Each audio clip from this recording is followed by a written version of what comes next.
What's up, guys? It's Ron from Ron Ready Law, and in this video we're going to talk about when to sell industrial real estate. Now, these lessons can apply to any type of commercial real estate, multifamily, self-storage, as well as potentially SFR and single family. Everybody always talks about how to buy real estate. They talk about timing the market, when to get when interest rates are good, but nobody talks about when to sell. And this is arguably one of the most important times to have a good procedure and to have confidence when you go to sell, because that's when you make the money.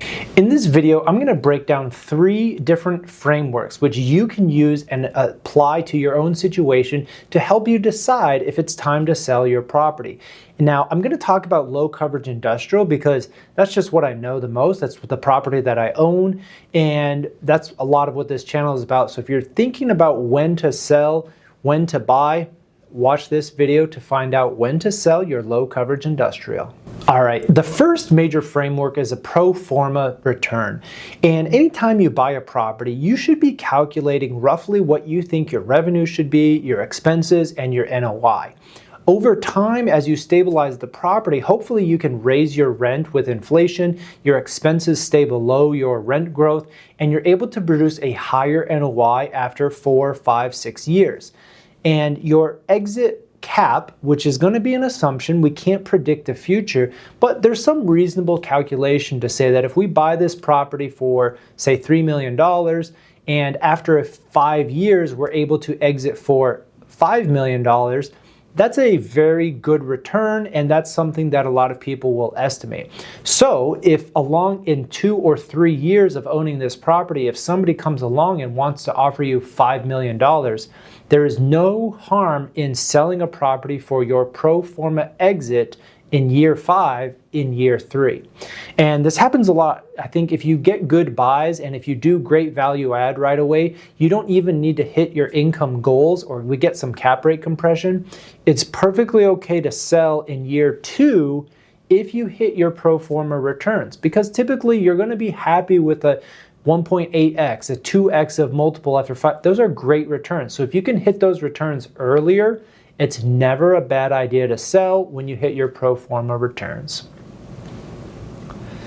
So industrial is very common. You're able to buy these, especially if you're buying from some mom and pop type sellers. You can get a great exit in a very short time frame. And so you need to be aware of what is an okay price to flip a property based on a very short time period. The second framework to analyze is if a major assumption didn't come true. And what I mean by that is you are probably watching this channel and you have some value add plan that you want to implement. That could be fencing, that could be the structure, that could be paint, that could be some paving. There are a lot of ideas that you can do to add value to a property to raise the rents. However, let's say that you go into a property and you're planning on paving the entire yard so that you can increase rent. Well, if the cost of concrete triple and if you're unable to come up with the capital to execute this type of plan, it's okay to sell a property when a major assumption doesn't come true. Same thing for tenant demand. I have a client that loves buying near SpaceX, properties, the launch sites.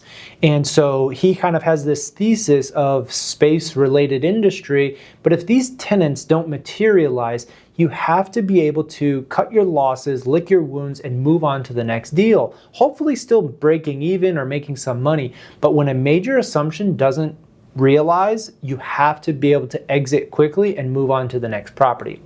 In a similar vein, we're going to talk about as your fixed rate debt starts to come due.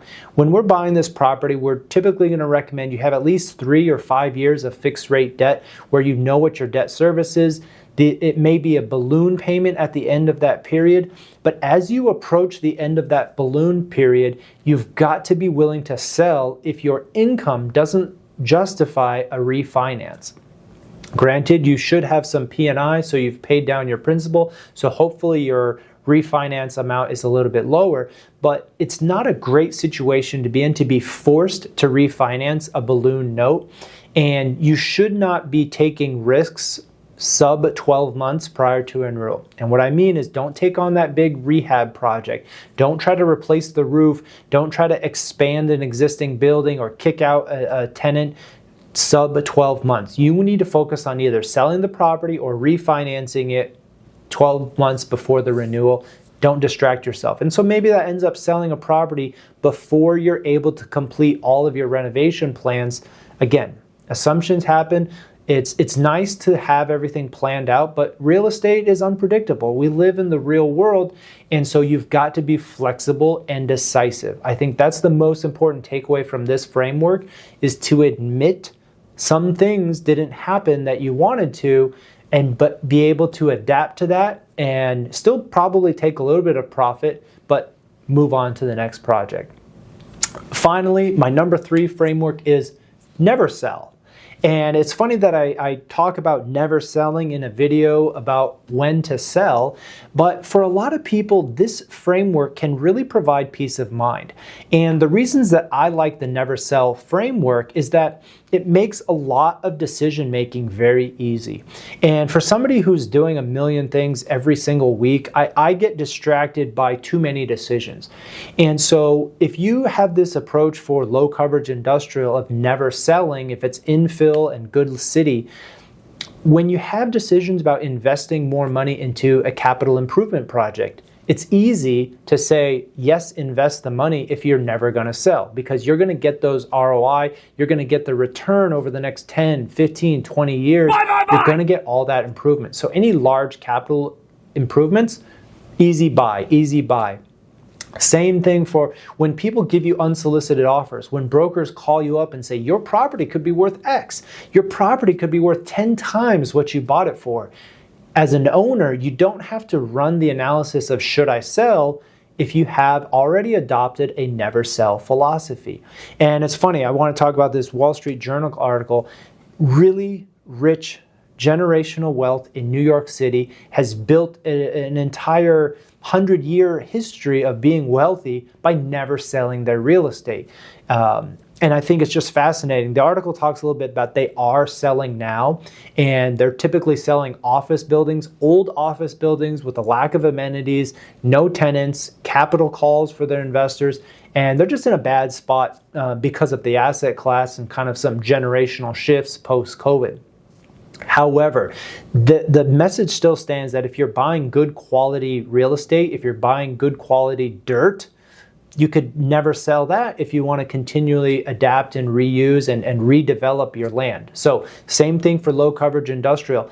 Until you build out fully on top of this dirt and go vertical, you could argue that you should never sell good quality dirt, and you're going to be providing income for generations. So that's my last philosophy, which is never sell.